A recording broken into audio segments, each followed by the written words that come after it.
Sir, जब एक user अपना मोबाइल फ़ोन रिचार्ज कराता है तो उसे अपने रिचार्ज प्लान के हिसाब से डेली की डेटा लिमिट मिलती है, 1.5 GB, 2 GB या 3 GB प्रतिदिन।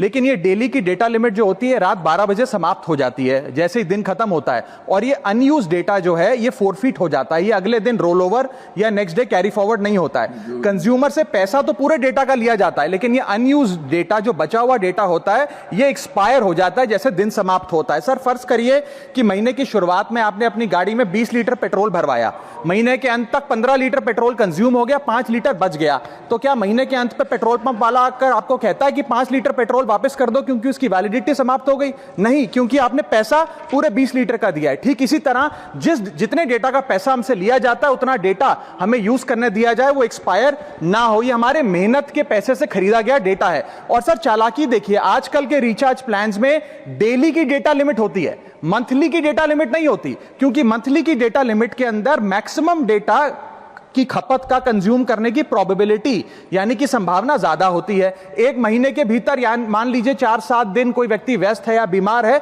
लेकिन बचे हुए दिन में या जब उसकी छुट्टी होती है वो ज्यादा डेटा कंज्यूम कर सकता है, इसीलिए मैक्सिमम डेटा मंथली प्लान में कंज्यूम होता है। इसके चलते आज टेलीकॉम ऑपरेटर डेली की डेटा लिमिट वाला प्लान पुश करते हैं। सर, आज